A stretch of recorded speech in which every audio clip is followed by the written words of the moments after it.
All right, let's get right into it. We're about to pull back the curtain on one of the wildest, most ambitious projects in all of music. This is the story of Coheed and Cambria and how there's secretly a comic book. I mean, just think about that for a second. What if every single lyric, every guitar riff, every album you loved wasn't just music, but was actually a chapter in one massive, epic story? A story with heroes, villains, and, yeah, entire galaxies on the line.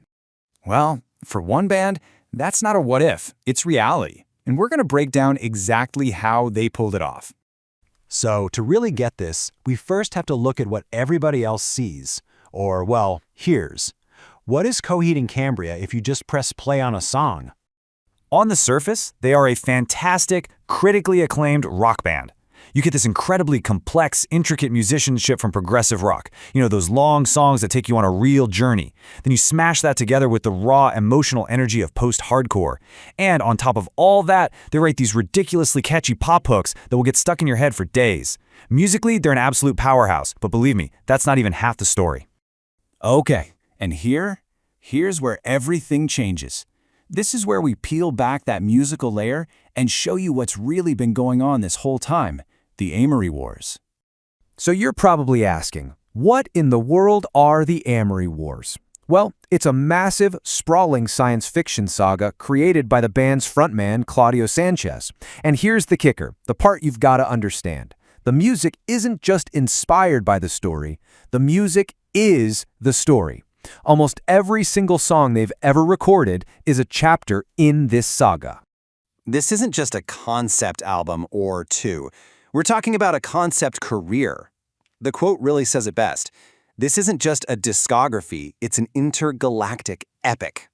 And the scale here is just huge. The whole thing is set in a galaxy called Heaven's Fence, which has 78 planets, all interconnected by this giant beam of cosmic energy called the Keywork. And right at the center of all this intergalactic drama, we're following the story of one family, the Kilgannons. So, how does this actually work? You know, how do you tell one story across two completely different things like music and comics? Let's look at how they connect the lyrics you hear to the panels you see on the page. It's literally a one-to-one relationship. Their first album, The Second Stage Turbine Blade, lines up perfectly with the first comic series. It sets up the main villain and the tragic story of the Kilgannon parents. Then, album 2 shifts focus to their son, Claudio, as he finds out he's this prophesied savior. And then, and this is just brilliant, the third album goes completely meta and introduces a character who is the writer of the story we're all following. And here's a perfect example of that connection. When you're listening to the album in Keeping Secrets and you hear all these lyrics about prophecy and destiny, you can flip open the comic book and see the character Claudio discovering he's this messianic figure. Or when the Good Apollo album starts talking about the struggles of being a creator, the comic introduces an actual literal author character who controls the events of the story. The album and the comic are just two sides of the exact same coin. But it goes so much deeper than just the lyrics. The music itself is the soundtrack. When you're reading a scene in the comic about a crazy, chaotic space battle, the song that goes with it has these frantic, super technical drums that make you feel it. And when a character is mourning a huge loss, the music becomes one of these soaring, powerful, emotional rock ballads. The sound is the story. Now, you might be thinking a project this massive would burn out after a couple of albums. I mean, how could you keep that up? But for Coheed and Cambria, that was really just the beginning. The story keeps going. That initial Amory Wars story arc, it spanned 5 full albums. 5! That is just an incredible, incredible commitment to one single narrative. And what did they do after they finally finished that massive story? They immediately doubled down and launched a brand new 5-part saga called Vaxis, set in the very same universe. This new story arc, Vaxis, it jumps forward in time. We're still in the Heaven's Fence galaxy, but decades have passed.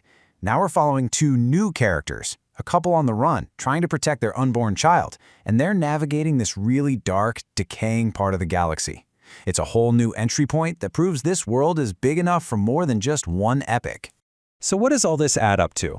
Well, it's way more than just a cool gimmick. It is a legacy of world building that is pretty much unlike anything else in music. So, why does all this matter? Well, first, it proves that they're true world builders, not just musicians. For fans, it's created the ultimate rabbit hole. If you like a song, there are literally thousands of pages of lore waiting for you to discover. In a world of 3-minute singles and short attention spans, these guys are champions of long-form, complex storytelling. And maybe the coolest part, they prove that a guitar riff can do more than just make you rock out. It can be a portal to a whole other galaxy.